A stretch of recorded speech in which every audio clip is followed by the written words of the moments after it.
July 15, 1410. The marshlands near Grunwald, Kingdom of Poland. A peasant farmer named Jakob wades through the morning mist, searching for his cattle that wandered during the night's chaos. The ground beneath his feet is soft, treacherous. Then he sees it, a gauntleted hand jutting from the black mud, fingers frozen in a final grasp toward the sky. He moves closer. Another hand. Then a horse's leg still wrapped in articulated steel plates. Then another, and another. The marsh has become a graveyard of metal and flesh. Dozens of armored knights and their massive war horses, swallowed whole by the swamp, their steel shells transformed from protection into anchors that drag them into the depths. Some are barely visible beneath the surface, their visors still locked shut, trapping their final screams inside helmets that became coffins. But the truth was far more terrifying than a simple battlefield casualty, because what happened in this swamp wasn't just death, it was the systematic destruction of Europe's most feared military force, brought down not by superior tactics or courage, but by the very armor and horses that had made them invincible for 2 centuries before we uncover the truth about the Teutonic Knights' war horses, and the catastrophic Battle of Grunwald, where armored stallions drowned in the swamp with their riders. Make sure to subscribe to Fear Sermon and ring that notification bell. Drop a comment telling us where you're watching from. We love hearing from our community of mystery seekers worldwide. To understand how the most feared warriors in medieval Europe met such a horrific end, we must first understand what the Teutonic Knights represented in the year 1410.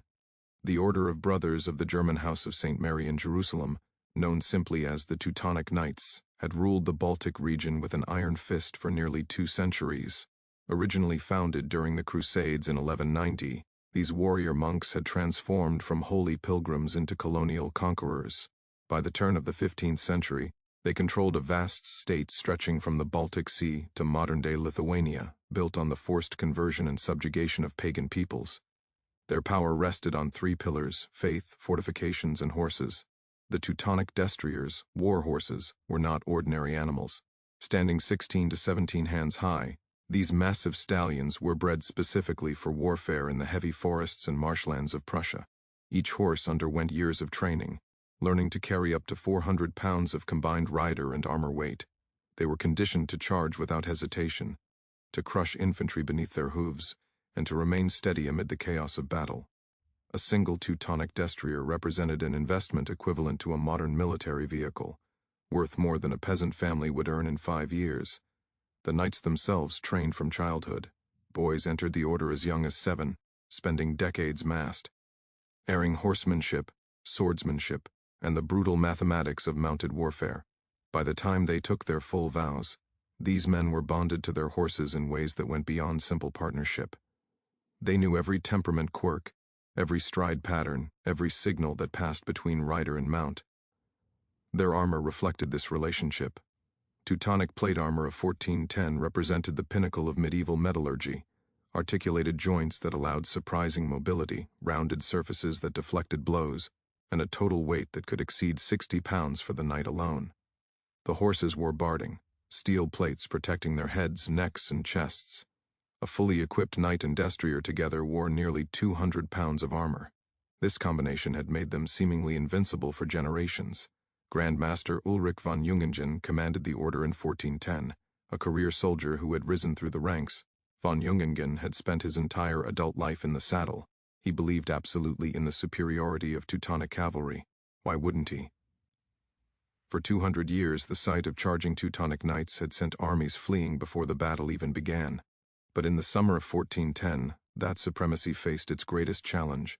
King Ladislaw II Jagiello of Poland and Grand Duke Vytautas of Lithuania had formed an unprecedented alliance against the Teutonic Order. Their combined forces numbered perhaps 39,000 men, a massive army by medieval standards. Von Jungingen could muster approximately 27,000, including the cream of European chivalry, 250 fully armored Teutonic brother knights, each mounted on a trained destrier, supported by hundreds of additional heavy cavalry from across Germanic territories.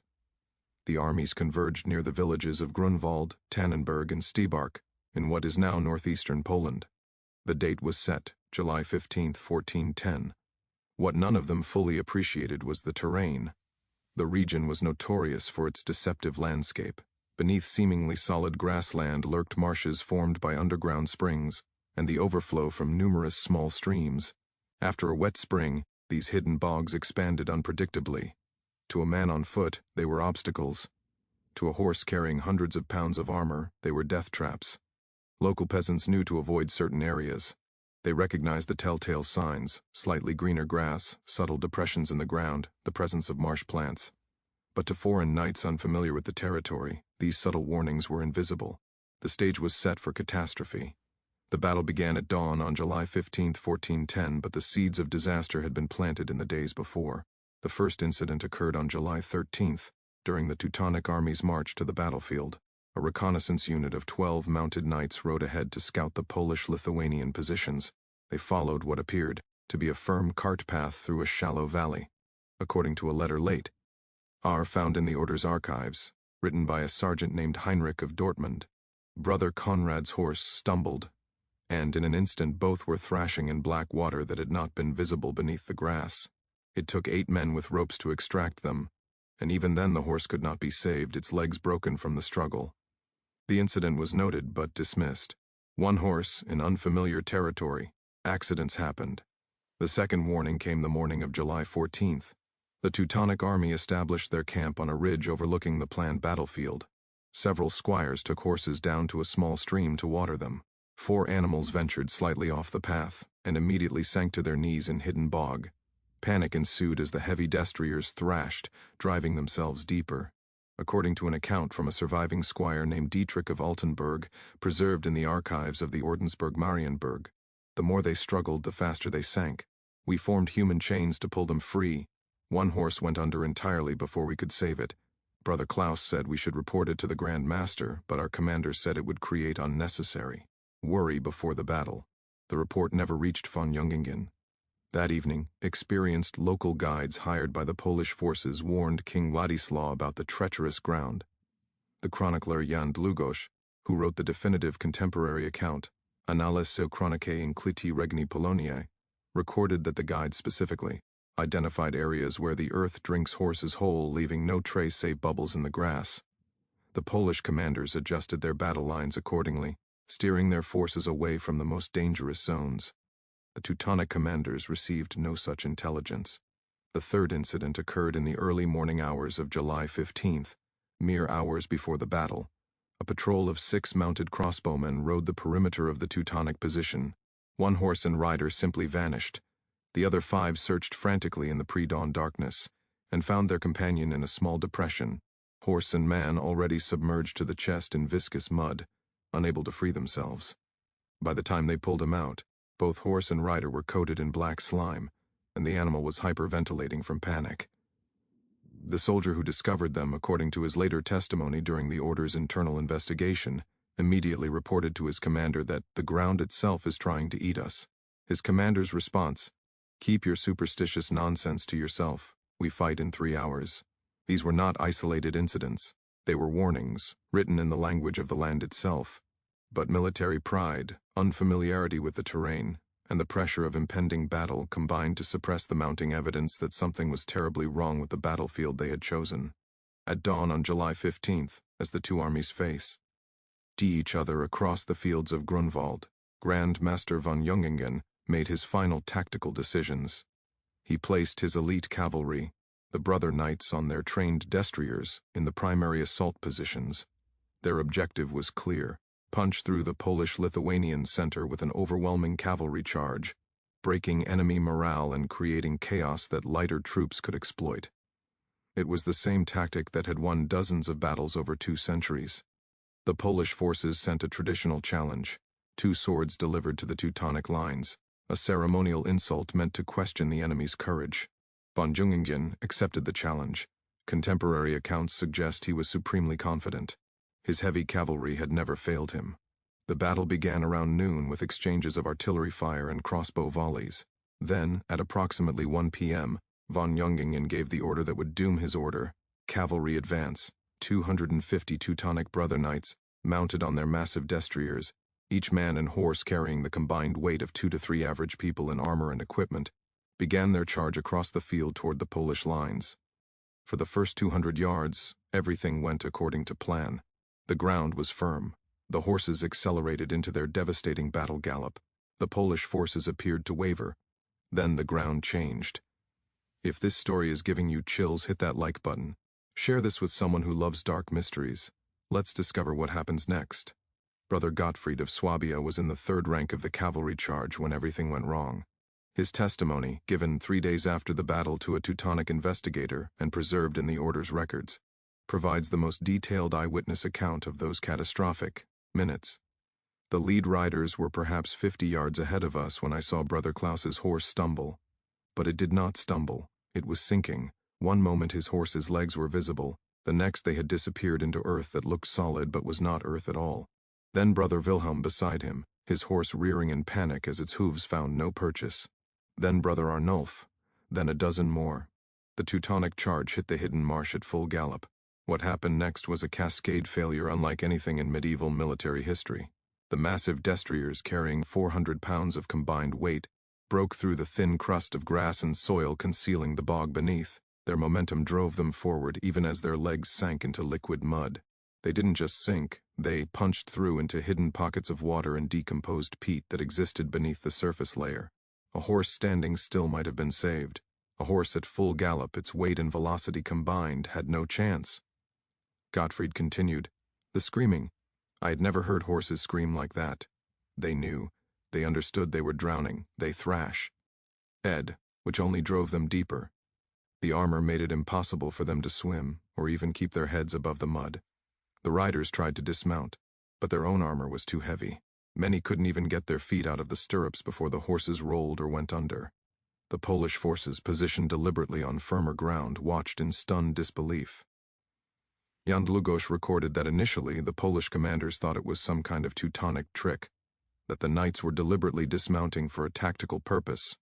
Only when the frantic struggling became visible, when horses began disappearing beneath the surface entirely, did they understand what was happening. The marsh was approximately 300 yards wide. Not every horse that entered it went down. The bog wasn't uniformly deep, but enough did to create a catastrophic traffic jam. Knights whose horses had found firm ground tried to turn back, colliding with those still charging forward.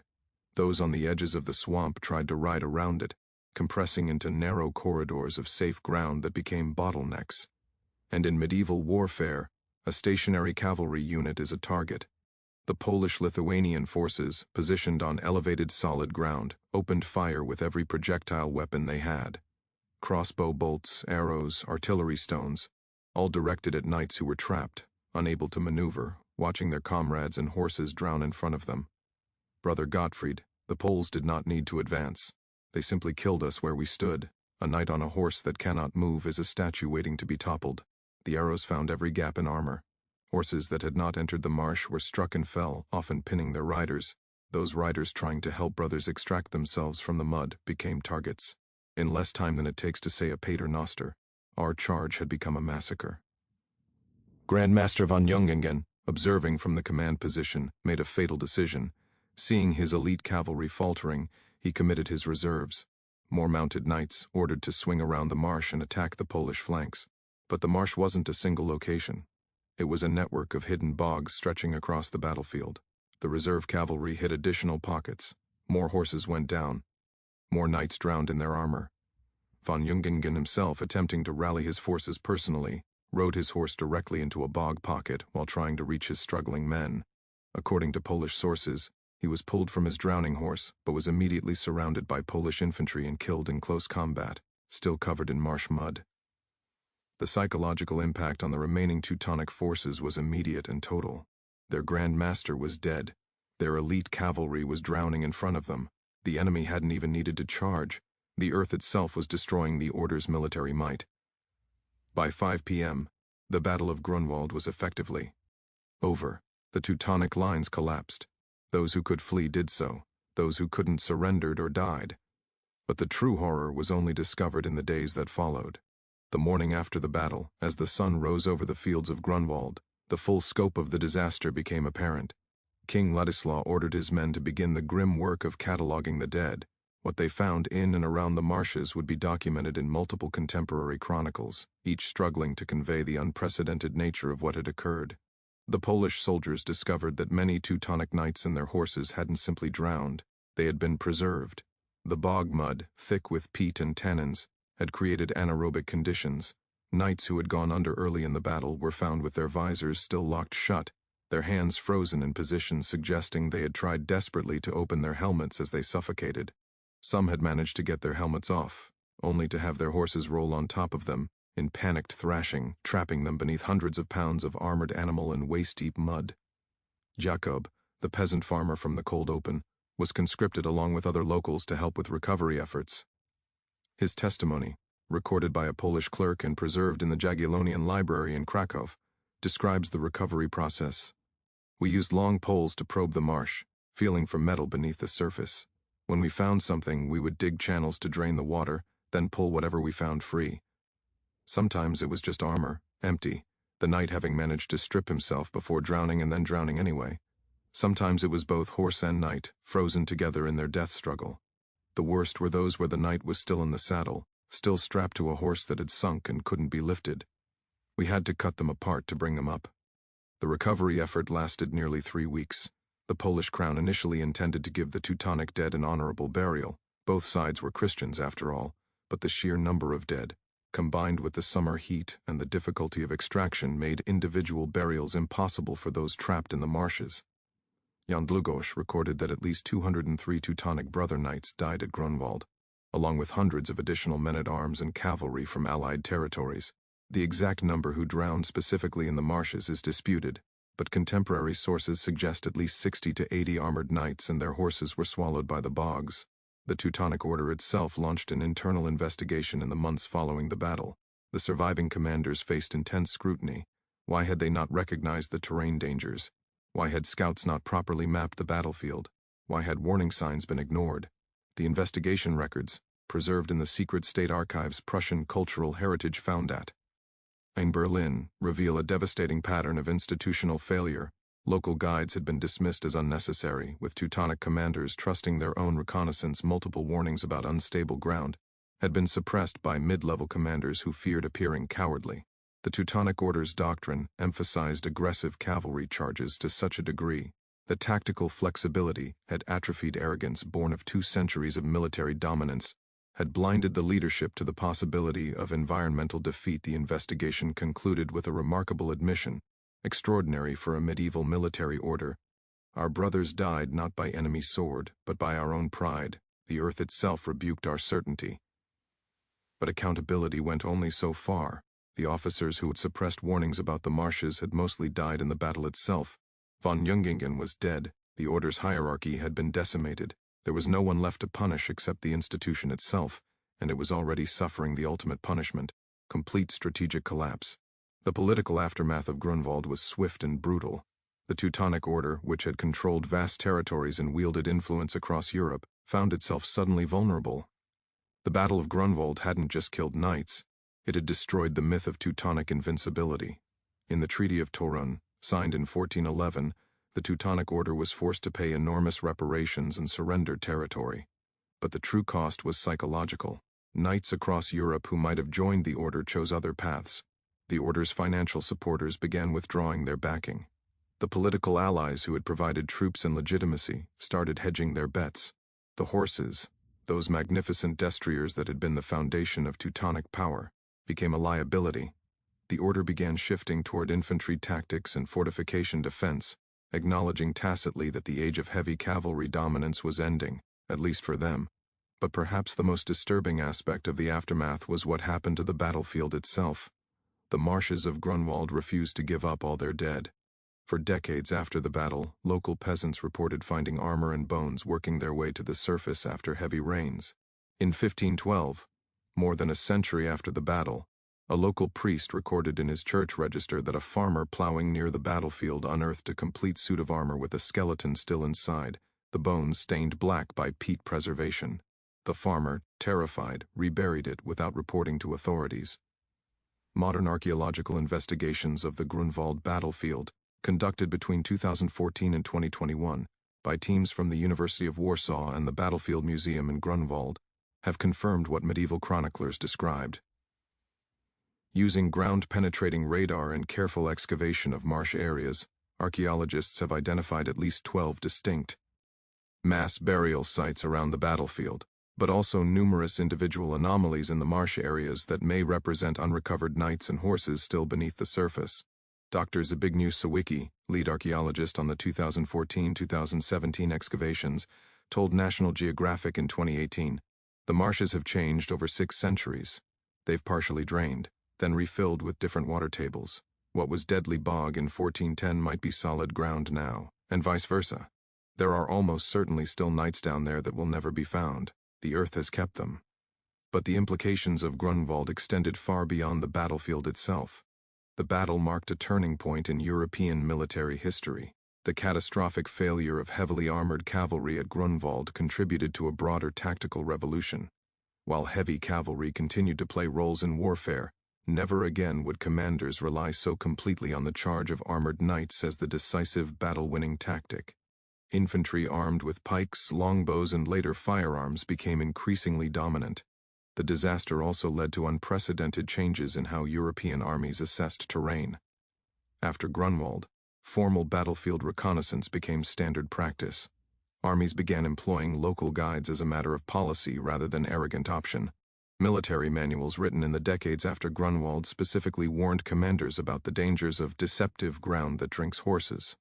A French military treatise from 1450, preserved in the Bibliothèque nationale de France, includes an entire chapter titled On Marshes and Hidden Bogs, which explicitly references the German disaster in Poland as a cautionary tale. It advises, better to refuse battle than to charge blind over ground you do not know. The psychological impact on European military culture was equally profound. The Teutonic Knights had represented a certain vision of warfare, faith, discipline, and superior equipment as guarantors of victory.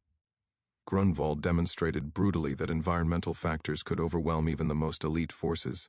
It was an early recognition of what modern military theorists call operational environment, the idea that terrain, weather, and local conditions are not mere background but active participants in battle.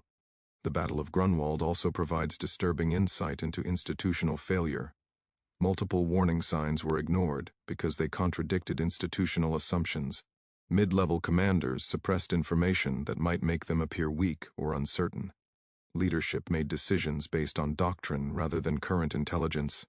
These patterns, institutional arrogance, suppressed warnings, doctrine over adaptation, appear repeatedly throughout military history, from the charge of the Light Brigade to more modern disasters.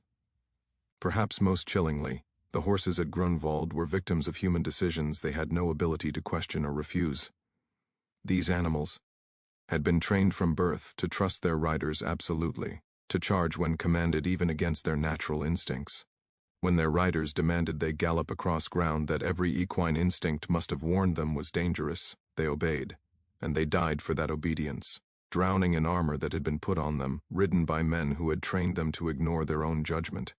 The Teutonic destriers at Grunwald represent perhaps the first recorded mass military death of animals, due specifically to equipment failure exacerbated by environmental conditions, a grim precedent for countless horses, mules, and other animals that would die in later wars due to human tactical errors. The order itself never fully recovered. While it continued to exist for centuries after Grunwald, it was a shadow of its former power. The grand castles and territories were gradually lost. By 1525, the Teutonic Order in Prussia secularized entirely, becoming the Duchy of Prussia. The warrior monks who had once ruled the Baltic became historical curiosities. And in the marshes near Grunwald, the earth keeps its secrets. What drove the Teutonic commanders to ignore so many warnings? Was it military arrogance, religious certainty, or simply the momentum of institutional culture that couldn't adapt fast enough to save itself? Leave your theories in the comments below. Do you think the disaster at Grunwald was inevitable, or could different decisions have prevented it? If historical mysteries like this fascinate you, subscribe to Fear Sermon for more lost chapters of history where the truth is stranger and darker than fiction. Ring that notification bell so you never miss our next investigation into the shadows of the past. The marshes of Grunwald still exist today. Tourists visit the battlefield, walk the memorials, and read the plaques describing one of medieval Europe's largest battles. But few venture into the remaining wetlands where, 6 centuries ago, the earth swallowed an army whole. Sometimes, on foggy mornings, locals say you can still hear it, not screams, but something worse. the desperate, rhythmic thrashing of a horse that knows it's drowning, searching frantically for solid ground that doesn't exist. See you in the next video.